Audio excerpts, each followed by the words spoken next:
Hey Leo, this is Michael with your June 2022 reading. We are going to be using astrology and tarot to figure out what kind of month you may have, what sort of themes and lessons and gifts may be coming your way. I do have all of my links in the description box down below, so if you're looking for a reading or Reiki session with me, you can book that on my website. I do also have a Patreon that actually features the astrology notes for all 12 signs, so if you are interested in taking a closer look at the astrology of this month, I know for me sometimes it's just easier to be able to read these things, you can check out my Patreon, and it's a great way to support this channel as well. I also do live streams and offer a bunch of other cool stuff, so definitely check it out if that sounds interesting. And I actually have all of your cards on the table here, Leo, and I'm gonna be honest, there's some stuff we should talk about. So we do have the Fool in the past here, and I really like that this energy is here in the past, because I feel like there was this burgeoning for you. There was a coming out in some way, and that's kind of funny I say that for Pride Month.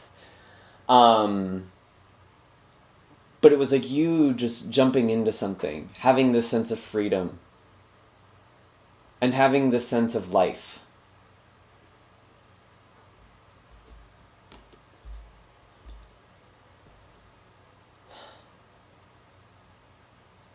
But there's more to this card. There's more to this Fool in the past. Because I feel like there was this point in your life where you felt stuck, and you felt like you needed to just break free. And I think you took this dramatic action, or there was this major shift in your life with the Fool that actually did help break you out of some monotony, right? And it's like you just needed to do something. And then we have the Three of Cups here in reverse. And this is kind of interesting because June has a lot of Cancer energy. We are in Cancer season. I'm sorry, Gemini. Both. I mean, we have Cancer and Gemini energy, but the start of this month, there's a lot of focus on Gemini energy, which has to do with friends and social groups and ideals. And maybe as a result of this sort of coming out or stepping into something new, maybe that was something that left you feeling a little isolated or disconnected from people. And when I kind of see this card coming after the Fool, it's like this thing that should have felt like a celebration wasn't actually something that you ended up celebrating. And maybe there's a perspective shift to there. Maybe you're supposed to be celebrating something. But honestly, Leo, we have the Wheel of Fortune in reverse. And this is pretty central energy. I know the energy of May was kind of challenging in a lot of ways. We had some really intense eclipses that actually hit you in a very specific way, like with home and work, and a lot of changes in those areas of your life.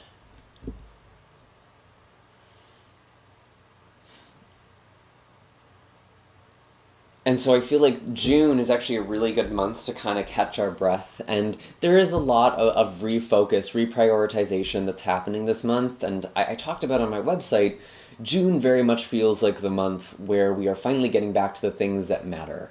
After a lot of intensity, after a lot of turbulence, things are shifting in our life. But Leo, when I see the Wheel of Fortune here with the Fool, I can't help but think there's a lesson that you haven't learned. And it's almost like, yeah, in the past you needed to jump into something new. You needed to take a leap of faith, and you kind of just needed to do something. You needed to act a little foolish. But that's no longer the thing that you need to do. And there's a shift this month. It's like the energy has to shift with these sort of transits. So it's actually making our life easier. It feels like there is this shift that you're being asked to make where it's no longer about just jumping into things and throwing yourself into the world. Let me clarify this actually. Queen of Swords in the reverse. Yeah, like lacking strategy, lacking tact. And maybe you've ruffled some feathers in that process too. And it's like you've kind of needed to do that to learn lessons, actually, is the interesting thing.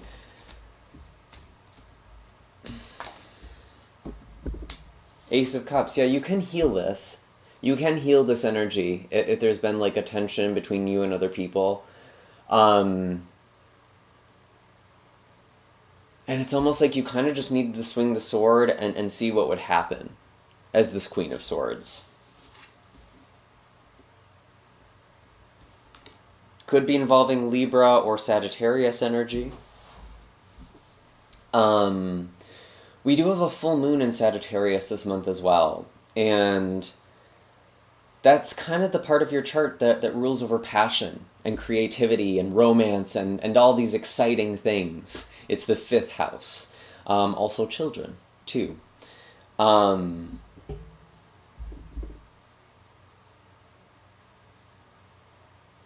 I feel like with this full moon, it's a little sobering for you in a way. Because a full moon represents a completion or a culmination of a cycle, and it's no longer about messing around. There's something that feels kind of serious around this full moon for you. And that's happening on the 14th of this month? Yes, the 14th. And with Saturn going retrograde on the 4th, this weekend,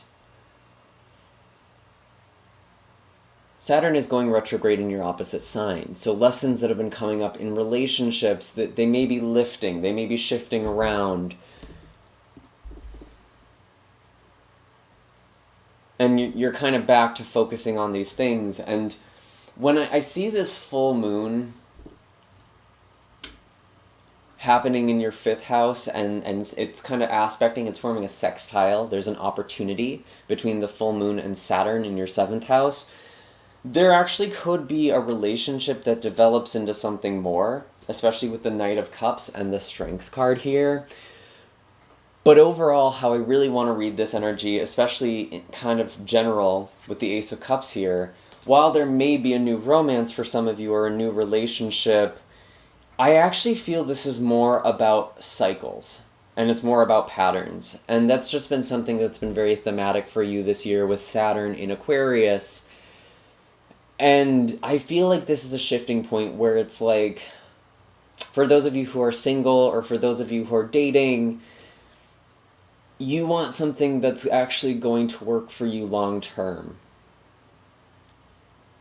And you're not settling anymore. And with the 3 of Cups, maybe there's been other people. I mean, traditionally some people call this like the third party card.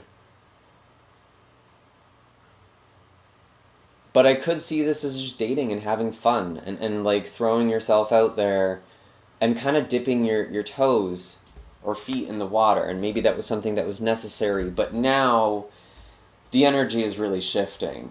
And I say that because we had the 8 of Swords in the future.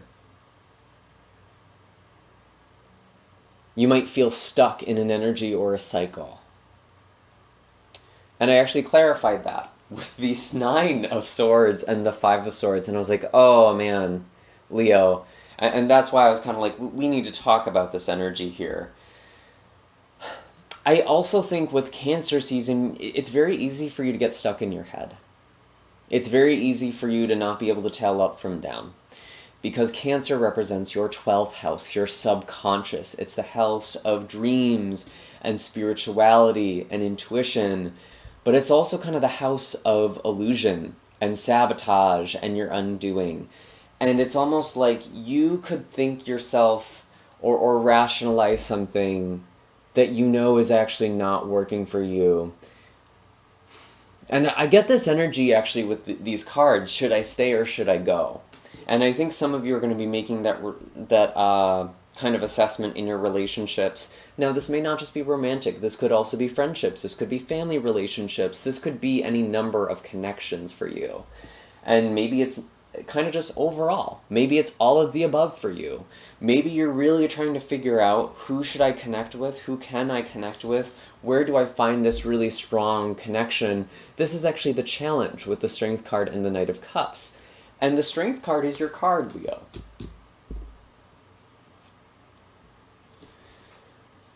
And the Knight of Cups has this kind of romantic energy. It's also very creative. It's very emotional. It's very passionate.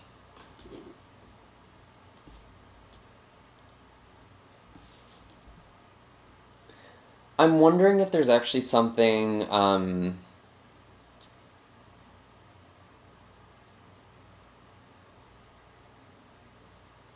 it's like needing to tame the emotions with the Strength card.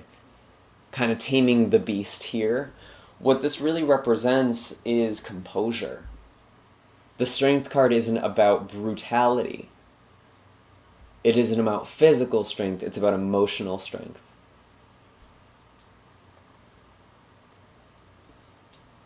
What do we do with this energy? I want to, kind of looking at the bottom of the deck here, seeing this Hanged Man. There's definitely another perspective. I feel like you do need to take time out for yourself this month, especially towards the end of the month in Cancer season. Ooh.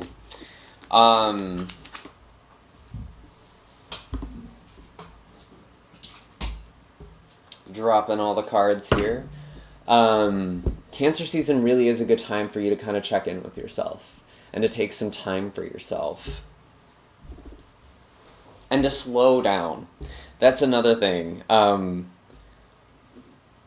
This month really is about slowing down and simplifying and prioritizing things. And there's a lot of focus on your relationships and partnerships. And again, that could be romantic, that could be business, that could be friends.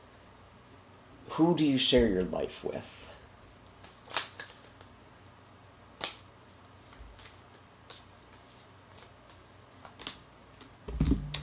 Two of Cups in reverse.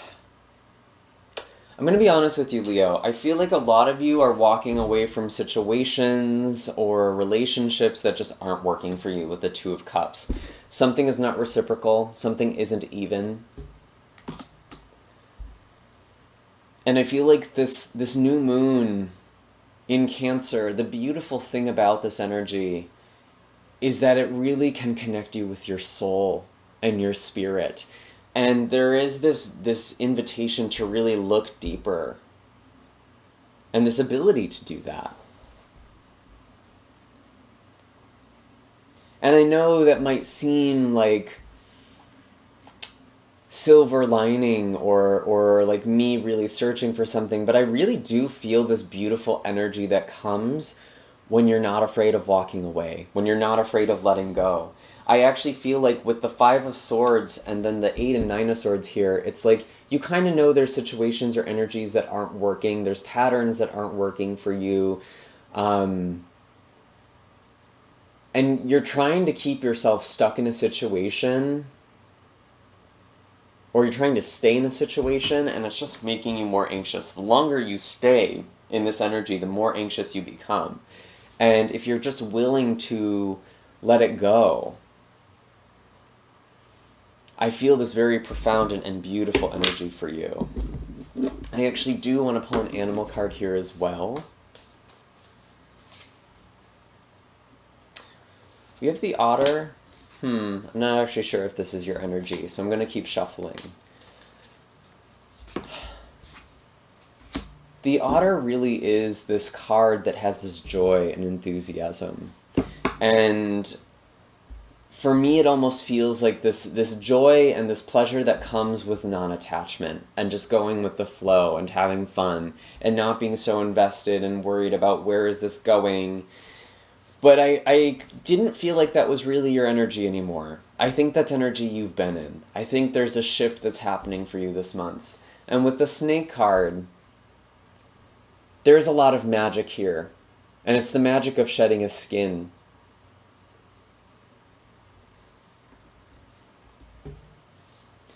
And I'm looking at this flower of life.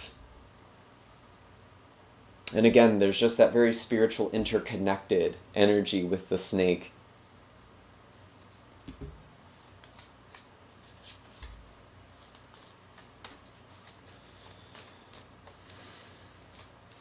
And there are some changes with your career this month still. We have the sun.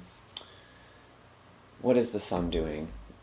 Sorry, let me actually look at the notes here. I want to make sure I'm giving you the right information. We are still coming out of Mercury retrograde. Yeah, the sun is actually sextiling Chiron and squaring Jupiter in Aries.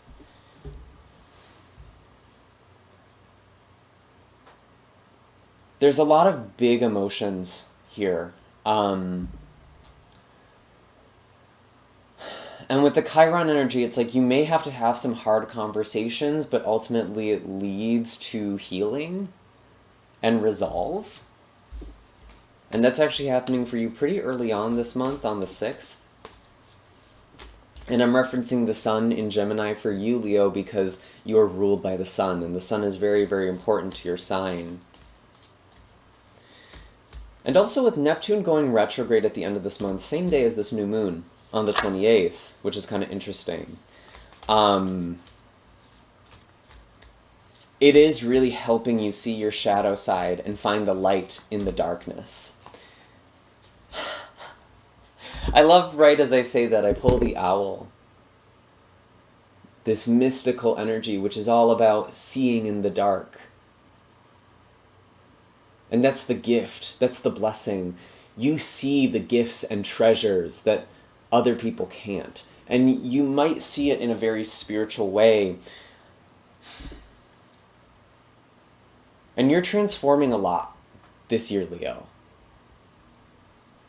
And as a result, your relationships are having to change and shift. Your career is shifting, your home is shifting, your sense of self is honestly in a pretty uncomfortable place right now. Your ego is going through a lot.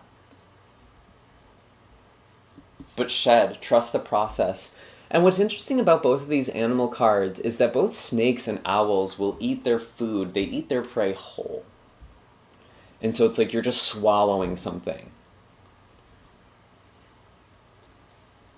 You're taking in information, you're taking in energy.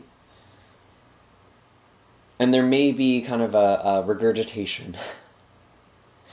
Especially with owls. They will actually eat mice whole. And then they create owl pellets. They kind of cough up the hair and the fur. And that's sort of the energy I had with you this month, where it's like the process hasn't been pretty. You kind of just did what you needed to do. But are you really absorbing this thing that you're taking in? Are you really taking in this energy? Are you seeing things clearly? You will see things very, very clearly by the end of the month. And I'm just going to be blunt. 8th house isn't fun. And with Neptune going retrograde in your 8th house, just allow the discomfort to be there, is what I have to tell you. The more you resist it, the more painful it will be, the more stuck you'll feel. The 8th house is transformation. It is this rebirth process. It's beautiful, it's profound, it's deep, it's spiritual, it's sexual, it's intimate, it's magical. It's all these cute things that we like to talk about in spirituality. But there is a real process there. It's like birth. And people always talk about the miracle of birth, and we also need to talk about the pain and the contractions and the morning sickness that comes with that. And there's a very real process here. But it's very, very beautiful to me. And it's so interesting that that's kind of the metaphor that's coming with also the Sagittarius full moon, which literally does represent birth for you in a way.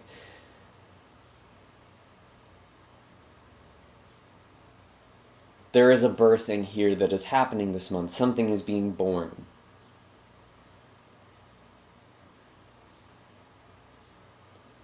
And this could just be a new cycle. New relationships, better relationships, more connection, deeper spiritual understanding, more contentment.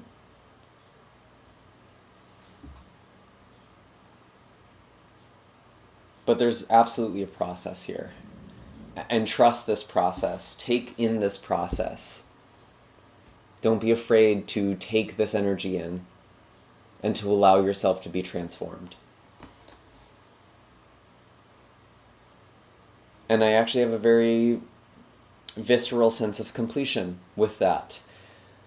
I hope this was helpful for you, Leo. Be sure to hit like and subscribe. It does help me continue putting out these readings. As always, all of my links are in the description box down below. If you'd like to check out videos for your moon or rising sign in specific, I really recommend the rising sign for the astrology portion of these videos. You can check out the playlist at the end here, or go onto my YouTube page. You can find it there too. And I will see you all next time. Take care, Leo. Have a happy June. Have a blessed June. Feels like there's some beautiful transformation that's happening here. Take care.